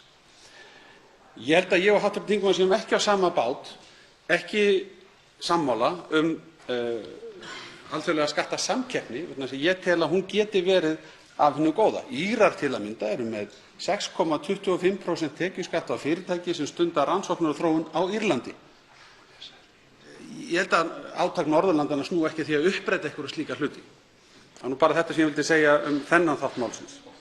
Varðandi skjölin að öðru leyti, þá er ég þeirrar skoðunar að þetta mál í heild sinni geti leitt til mikilla framfara í löggjöf og regluverki og við eigum að nýta tækifærið sem að þessar upplýsingar gefa okkur til þess að gera nauðsynlegar breytingar. Og í þeim efnum, já, þá mun ég hlusta eftir kröfum, óskum þeirra stofnana sem fara með þessi verkefni á vegum okkar innan stjórnsýslunnar, ríkisskattstjóra, skattrannsóknarstjóra og annarra þeirra sem munu vinna úr upplýsingum af þessum toga og komi fram beiðnir frekari lagabreytingar, ábendingar alþjóðlega þróun sem við eigum að fylgja eftir, frekari fjárhagslegan stuðning, þá verður ekkert hik í mínu ráðuneyti að veita þann stuðning, ekkert nokkurt, sem í fullkomnu samræmi og beinu framhaldi af því sem ég hef gert í tíð minni sem fjármálaráðherra, að undirrita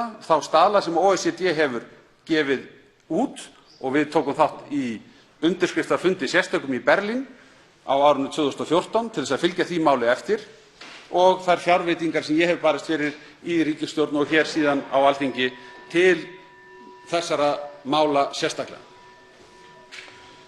Steingrímur J. Sigfússon, hv. 4. þingmaður Norðausturkjördæmis, tekur til máls á ný. Herra forseti, það má kannski kalla það framför að stjórnvöld á Íslandi draga nú ekki lengur lappirnar með jafn áberandi hætti og þau gerðu á árunum fyrir hrun í valdatíð sömu flokka og nú eru við völd. Þá var Ísland náttúrulega til háborinnar skammar og þá var verið að reyna að gera Ísland að alþjóðlegri fjármálamiðstöð og lágskattasvæði.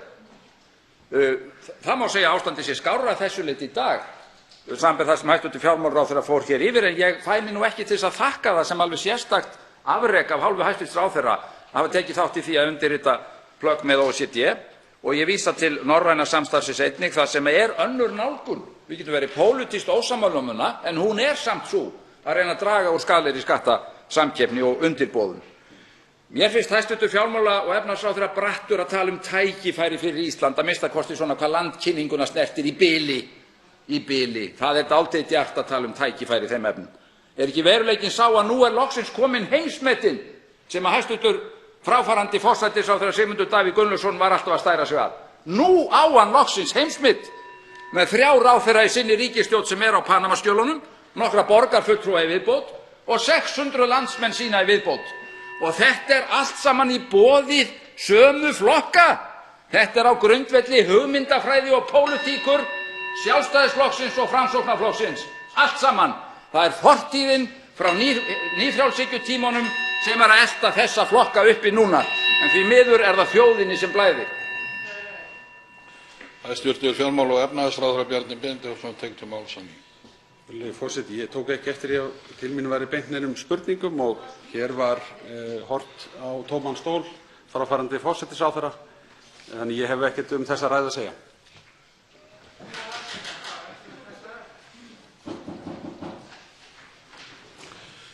Hv. 5. þingmaður Reykjavíkurkjördæmis suður, Svandís Svavarsdóttir, tekur til máls fundarstjórn forseta. Virðulegi forseti, þetta hefur verið afar áhugaverður fyrirspurnatími hér á ögurstundu í íslenskum stjórnmálum og fyrir þjóðina alla. Og það sem gerðist hér var sitthvað, en það sem var kannski mest áberandi og mest til umhugsunar er það sem gerðist ekki. Það er það að forysta ríkisstjórnarinnar, hæstv. ráðherra Bjarni Benediktsson og hæstv. ráðherra Sigurður Ingi Jóhannsson, sáu enga ástæðu til þess að biðjast afsökunar á þeirri stöðu sem upp er komin, að biðja þingið afsökunar, að biðja þjóðina afsökunar á þeirri stöðu sem hér er upp komin og er fordæmalaus. Íslensk þjóð hefur dregist ofan í svelg siðleysis þessara ríkisstjórnarflokka og það er á ábyrgð forystu ríkisstjórnarinnar að tala til þjóðarinnar á slíku stundu. En hvað gerist þá?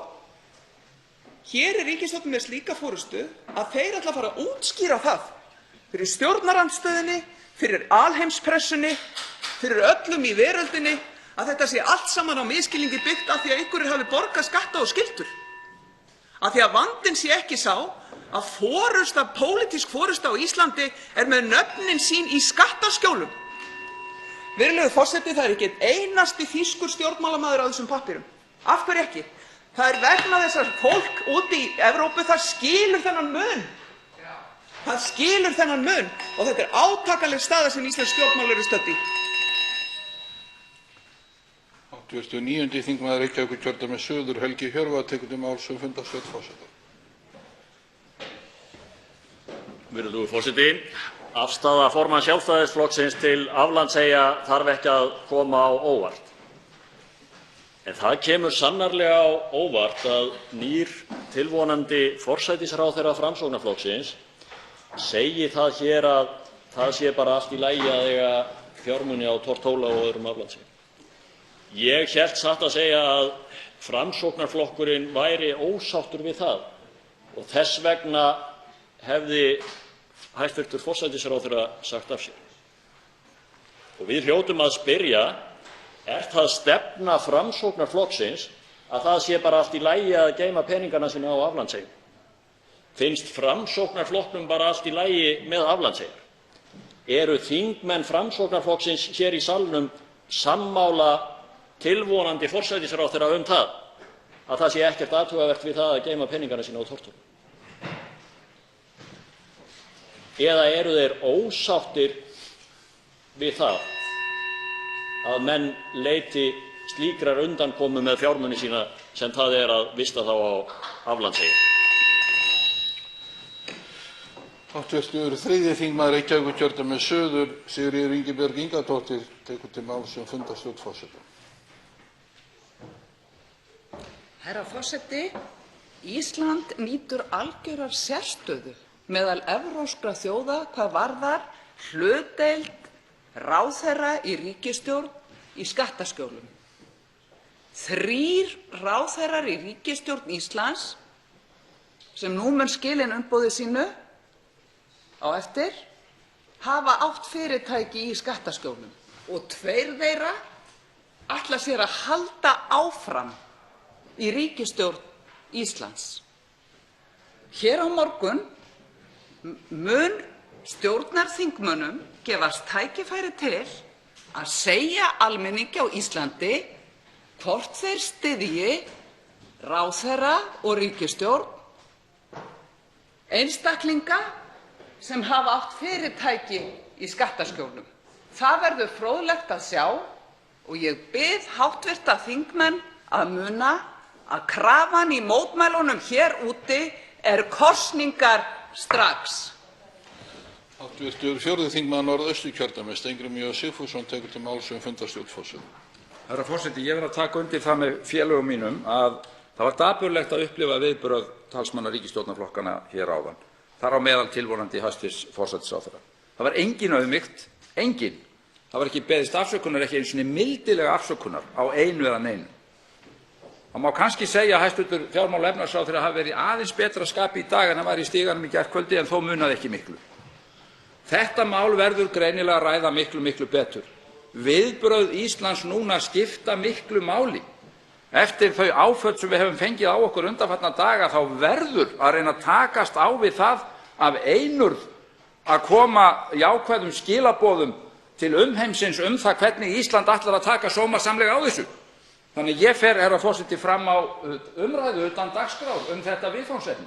Við höfum allt of stuttan tíma hér í dag til að ræða þetta grafalvarlega mál og sú umræða þarf að fara fram strax af því að ríkisstjórnin er greinilega með hugann einhvers staðar annars staðar við að hanga á völdunum, við að komast áfram í stóla.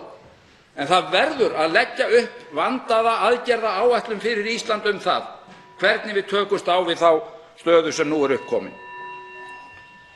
Hv. 8. þingmaður Norðvesturkjördæmis, Lilja Rafney Magnúsdóttir, tekur til máls fundarstjórn forseta. Já, herra forseti, eftir að hafa hlustað á þessar umræður sem hér hafa verið þá sér maður að það hefur ekkert breyst, hvorki í hugafari stjórnarliða eða þær breytingar sem gerðar hefur verið að hæstv. forsætisráðherra stigi til hliðar og Sigurður Ingi Jóhannsson komi inn í hans stað. Það er nákvæmlega sama hugafarið sem gildir hjá þessari væntanlegu nýju ríkisstjórn og það er sorglegt fyrir þjóð og þing að menn nú líti þannig á að þeir neyðist til þess að gera einhverjar sætaskipan eða breytingar á sætaskipan og skilja ekki þann þunga sem í þessu grafalvarlegu máli, bæði hér innanlands og erlendis.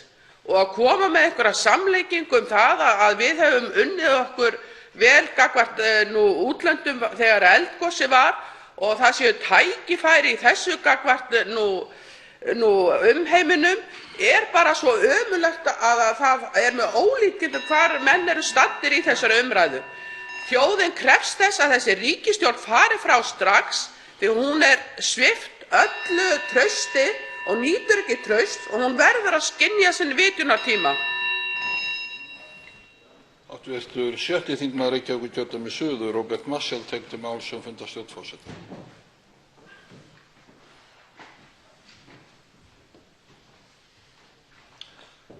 Forseti, hér í óundirbúnum fyrirspurnatíma áðan beindi ég mjög ákveðnum spurningum til hæstv. fjármálaráðherra, meðal annars það hvort að allir Íslendingar ættu ekki bara að geyma peningana sína á tortóla. Ég fékk engin svör við þeirri spurningu, bara eitthvert óljóst muldur grein sem ég skrifaði fyrir 10 eða 11 árum sem snerist það að biðja forsvarsmenns fyrirtæki sem ég var millistjórnandi hjá að leggja ekki niður starfsstað 110 manns. Og ég bara velti fyrir mér hvað hæstv. fjármálaráðherra kemur til að vera að bera saman algjöran skort á trausti, það að hann staddur í hringiðu Panama-skjalanna við einhverja slíka grein og frábið mér það, virðulegur forseti, og vil að það sé skrifað hér í þingskjöli, að þetta sé á einhvern hátt sambærilegt. Það að menn reyni að koma í veg fyrir að fólki sé sagt upp fyrir meira en áratug, að það sé dregið hér í eitthvert vafasamt ljós og ekkert vafasamt þar á ferðinni. Ég veit ekki hvað hæstv. fjármálaráðherra gengur til með að bulla svona hérna í ræðustól. Hv. 9. þingmaður Norðausturkjördæmis, Bjarkey Olsen Gunnarsdóttir, tekur til máls fundarstjórn forseta. Já, herra forseti. Það var búið að bíða lengi hér í gær og fram eftir kvöldi eftir því að hér kæmu einhverjar tilkynningar fram. Keikur stóð hæstv. fjármála- og efnahagsráðherra, þó kófsveittur og mjög vanstilltur, og sagði það eru 38 atkvæði hér á bak við það og það verður felld tillaga vantraust. Ég ætla nú að vona það að þeir þingmenn sem eru að tjá sig hér í dag úr meirihlutanum, sem eru alls ekki sáttir að þeir styðji vantraust þannig að við getum boðað til kosninga. Hann hótaði stjórnarandstöðunni, það er bara þannig. Hann getur ekkert vikist undan því að hann hafi ekki gert það. Hann er búinn að segja stríði á hendur við þjóðina. Hann er í stríði við þjóð sína sem hann stendur hér út á Austurvelli dag eftir dag. Ríkisstjórnin hefur yfirbragð spillingar, sama hvort að Bjarna Benediktssyni finnst eitthvað um það eða ekki, þá er það svo. Að hæstv. Forsætisráðherra sem enn er starfandi setjist hér áfram sem þingmaður. Virðulegi forseti, hvernig er þá hægt? Ef þú ert í þessum skjölum, ef þú hættir að vera forsætisráðherra, þá ætlarðu bara að halda áfram að sitja sem þingmaður. Bjarni Benediktsson svaraði því heldur ekki hér áðan. Ætlar hann að standa fyrir því að ráðamenn þjóðarinnar verði rannsakaðir í gegnum þessi Panama-skjöl? Hv. 11. þingmaður Suðvesturkjördæmis, Katrín Júlíusdóttir, tekur til máls fundarstjórn forseta.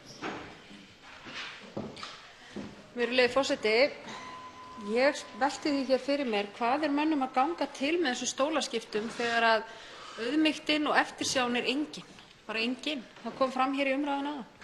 Það var algjörlega ljóst að menn eru búnir að ákveða það að ætla að fara hér í einhvern réttlætingarleiðangur, taka einn kall úr þessu sæti og setja hann hér út í sal og gera hann að skuggastjórnanda ríkisstjórnarinnar, en að öðru leyti er ekkert breytt. Viðhorfin eru þau sömu. Það er ákveðinn vandi sem blasir við okkur hér og ég er ekki viss um að þetta þing geti starfað áfram með þeim hætti og með þeirri óánægju sem hér er fyrir utan og með augu heimspressunnar á okkur. Virðulegi forseti, því er haldið hér fram að það sé einhver munur, jú, þú getur gert greinarmun á það sé svona fólk og svona fólk, það sé A- og B-fólk sem fara með peninga í skattaskjól. Það má vel vera, en staðreyndin er alltaf þessi að sönnunarbyrðin liggur hjá þeim að sýna fram á hvort þeir hafi greitt sína skatt eða ekki. Og mér hefur spurning hv. þingmanns Róberts Marshall um það af hverju förum við ekki bara öll þangað. Hún er nefnilega réttmæt vegna þess að hvað haldið að myndi gerast fyrir íslenskt efnahagslíf ef allir færu til 12. Hv. 7. þingmaður Suðurkjördæmis, Oddný G. Harðardóttir, tekur til máls fundarstjórn forseta. Herra forseti, eftir þessar sláandi fréttir á sunnudagskvöldið af notkun stjórnmálamanna á skattaskjólum, þá voru það þeir fjölmörgu sem mótmæltu og kröfðust kosninga strax sem björguðu ásýnd Íslands og Íslendinga í augum umheimsins. Það sem gerðist síðan í framhaldinu dró ásýndina aftur niður. Í stað þess að stíga frá öll ríkisstjórnin og leyfa þjóðinni að velja sér nýja, þá er gerð andlitslyfting. Þá er forsætisráðherra skipt út fyrir sjávarútvegs- og landbúnaðarráðherra. Varaformaðurinn Framsóknarflokksins kemur í staðinn fyrir formanninn og ekkert annað. Og íslenska ríkisstjórnin er með fjármála- og efnahagsráðherra sem hefur nýtt sér skattaskjól. Þetta getur ekki gengið. Hv. 4. þingmaður Reykjavíkurkjördæmis, Norður Össur Skarphéðinsson, tekur til máls fundarstjórn forseta. Herra forseti. Það er ekki oft sem að ég er sammála hv. þingmanni Vigdísi Hauksdóttur, en ég hef sannfærst um það undir þessari umræðu og undir atburðarás síðustu daga að hún hefur algjörlega rétt fyrir sér þegar hún segir að það sé rétt að ganga tafarlaust til þingkosninga. Það hefur ríkt pólitísk og stjórnarfarsleg kreppa af völdum ríkisstjórnarinnar núna síðustu daga. Við höfum varla vitað hvort það sé forsætisráðherra í landinu eða þá hver það er. Hér hefur ekki á hinu háa Alþingi verið hægt að halda fundi svo dögum skiptir, fyrr heldur en núna, og það hefur ekki fengist á dagskrá að ræða vantraust á ráðuneyti Sigmundar Davíðs Gunnlaugssonar. Hæstvirtur fjármálaráðherra lýsti því svo áðan að sá trúnaðarbrestur sem verðandi hæstvirtur forsætisráðherra kallaði svo væri í reynd eitthvað sem mætti líkja við eldgos og hamfarir, og ég held að það sé rétt. Og við þær aðstæður þá er ekki hægt að splæsa saman friðinn nema að leyfa rödd þjóðarinnar að hljóma, og þess vegna tel ég að það sé einboðið að til þess að koma á friði og til þess að valdþættirnir standa undir friðarskyldu sinni, þá eigi að láta þjóðina ráða úrslitum það í kosningum sem verða haldnar sem strax, sem fyrst, það hvort þessi ríkisstjórn heldur áfram eða hvort henni verði varpað á hauga sögunnar. Hv. 12. þingmaður Suðvesturkjördæmis, Birgitta Jónsdóttir, tekur til máls um fundarstjórn forseta. Forseti, hér búum við mikla óvissu. Þrátt fyrir yfirlýsingar ráðamanna að hér þurfi að vera stöðugleiki, þá hefur verið mikill óstöðugleiki hér á landi í boði þeirra. Ég held að ástæða þess að ráðamenn þjóðarinnar vilji bíða með kosningar sé til þess að bíða eftir að reiði almennings sefist. Það er eina ástæðan. Þeir þurfa ekki að vera í forystu fyrir því að halda áfram með þau verk sem hér hafa verið unnin í þverpólitísku samstarfi og kannski þeir einu sem hafa hægt á þeim verkefnum eru þeir sjálfir út af þeirra ósætti á milli ríkisstjórnarflokkanna. Mér finnst mjög mikilvægt að við lærum af hruninu og eitt af því sem mikið var talað var að við ættum að hætta að taka lögin eftir bókstafnum og ættum að reyna að skilja hver andi laganna væri. Það að segja að eitthvað sé löglegt en siðlaust er ekki í boði í dag og það hefur almenningur sýnt með að koma hér fyrir utan þinghúsið í miklu meira mæli en nokkurn tímann hefur sést hér áður á Íslandi. Og vil ég þakka almenningi fyrir það að sýna þau borgaralegu réttindi í verki sem þau hafa til þess að mótmæla óþolandi ástandi. Hv. 8. þingmaður Reykjavíkurkjördæmis, Norðursteinunn Þóra Árnadóttir, tekur til máls um fundarstjórn forseta.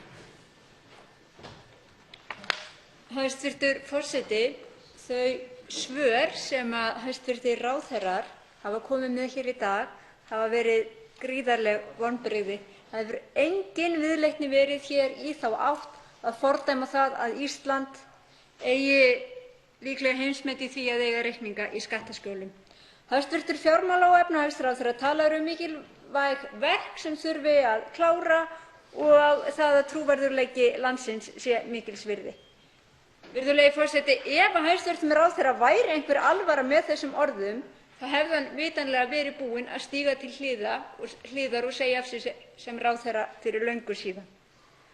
Það er mikilvægt að hefja ítarlega rannsókn á notkun á skattaskjólum og herða lög til þess að það sé ekki hægt að fara með verðmæti úr landi. Og eftir þau svör sem hér hafa verið gefin í dag, þá treysti ég þessum mönnum ekki til þess að hefja slíka rannsókn. Þess vegna verður að setja á dagskrá hér vantrauststillögu á þessa ríkisstjórn og koma henni frá sem allra fyrst. Við verðum að kjósa strax. Hv. 10. þingmaður Norðausturkjördæmis, Brynhildur Pétursdóttir, tekur til máls um fundarstjórn forseta. Virðulegur forseti, allir þeir punktar sem hafa komið hérna fram í umræðunni í dag eru bara ótrúlega réttmætir og mikilvægir. Það er eitt sem ég langar aðeins að nefna sem mér finnst vera mikið áhyggjuefni og það er meðvirknin sem hefur verið í gangi hjá þingmönnum Framsóknarflokksins og Sjálfstæðisflokksins með sinni forystu. Og meðvirkni getur verið bara hreinlega stórhættuleg. Og þessi leiðtogadýrkun, það er langt síðan að það afhjúpaðist að keisarinn var ekki í neinum fötum. En sá tími sem það tók stjórnarflokkana og kannski Framsóknarflokkinn að grípa til aðgerða var allt of langur og hefur bakað okkur tjón. Ég vil þó hrósa vinum mínum Framsóknarmönnum á Akureyri fyrir að hafa tekið af skarið þó seint væri, en meðvirkni í pólitík á ekki að líðast. Og þessi leiðtogadýrkun, henni verður líka að linna. Þetta er kannski svona aukaatriði í stóra samhenginu, en mér hefur bara, ég verð að segja virðulegur forseti, mér hefur ofboðið þessi meðvirkni sem hefur verið í gangi hérna. Hv. 3. þingmaður Reykjavíkurkjördæmis suður, Sigríður Ingibjörg Ingadóttir, tekur til máls um fundarstjórn forseta.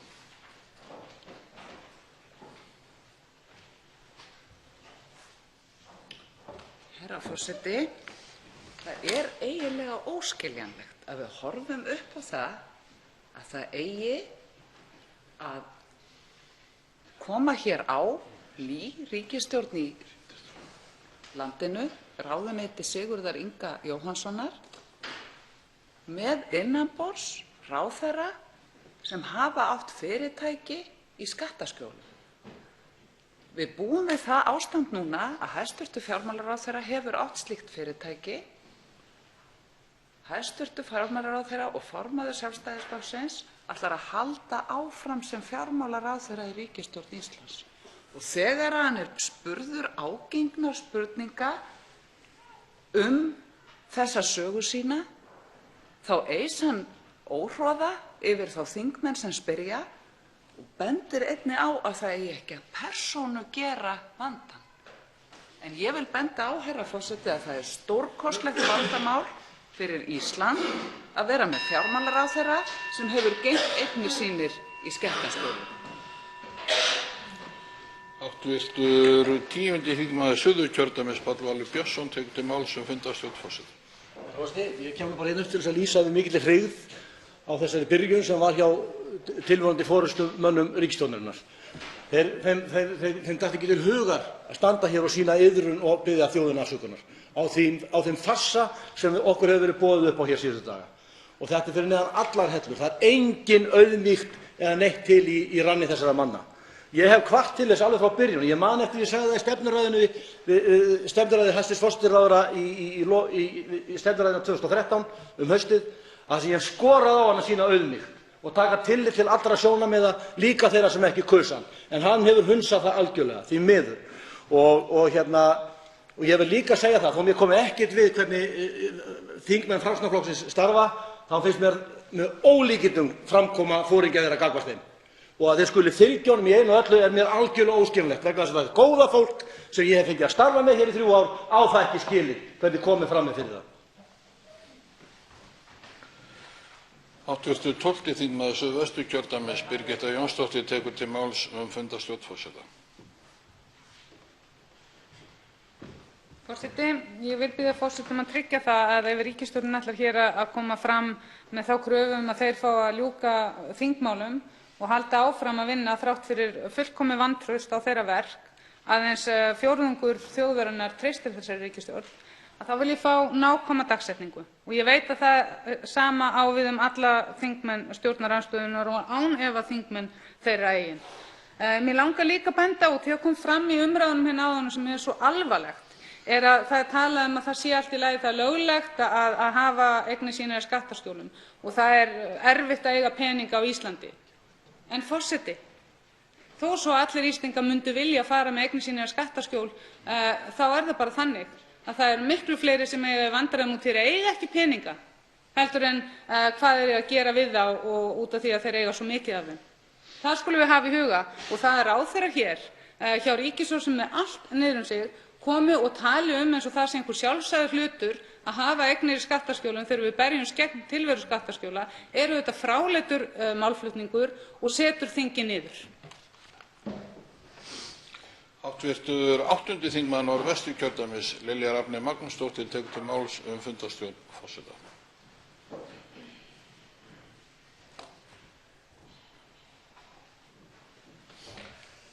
Já, herra forseti, það er þetta viðhorf hjá þessari ríkisstjórn gagnvart skattaskjólum yfir höfuð. Hæstv. Atvinnuvegaráðherra og tilvonandi forsætisráðherra segir hér í ræðu að það sé bara ekkert að því að geyma fé á lágskattasvæðum. Það er bara mikið að því fyrir samfélög. Það er bara mjög mikið að því. Og þetta er líka eitt sem hefur verið gegnumgangandi í áratugi áður en hrunið varð, að þessi stjórnarflokkar sem núna eru við völd og voru við völd gerðu ekkert í því að koma í veg fyrir slíkt, gerðu ekkert í því. Og þess vegna hefur það verið viðvarandi að fjármagnseigendur í þessu landi, auðvaldi í þessu landi, útgerðareigandinn í þessu landi hefur verið að koma fé sínu fyrir í skattaskjólum. Og það er bara ekkert að því nema það komst upp af því að Panama-skjölin voru birt. Og þá reyna menn að sýna einhvern málamyndabrag að hliðra til í sætum með sömu sjónarmiðum þar á bakvið. Og það er bara ekki líðandi fyrir þessa þjóð og almenningur sættir sig ekki við slíkt, því það eru 2 þjóðir í þessu landi og við þurfum að koma þessari ríkisstjórn auðvaldsins í burtu. Hv. 4. þingmaður Reykjavíkurkjördæmis norður, Össur Skarphéðinsson, tekur til máls sem fundarstjórn forseta.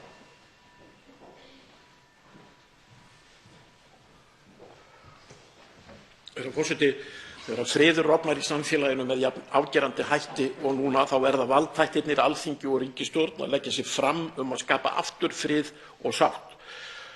Hæstv. verðandi forsætisráðherra er grandvar maður sem áreiðanlega vill, eins og flestir og allir forsætisráðherrar, gera sitt besta. En hann verður að gera sér grein fyrir því að höfuðskylda hans núna er að reyna að finna leiðir til þess að sætta samfélagið. Þá rifjaði ég upp að hér er þessu miklur úar sumarið 2004. Þá lét þáverandi ríkisstjórn Framsóknar og Sjálfstæðisflokks gera greinargerð friðarskylduna í samfélaginu. Í kjölfarið þá dró sú ríkisstjórn fjölmiðlalögin til baka og stjórnarandstaðan lét nótt sem nam og hætti við að krefjast afsagnar ríkisstjórnarinnar.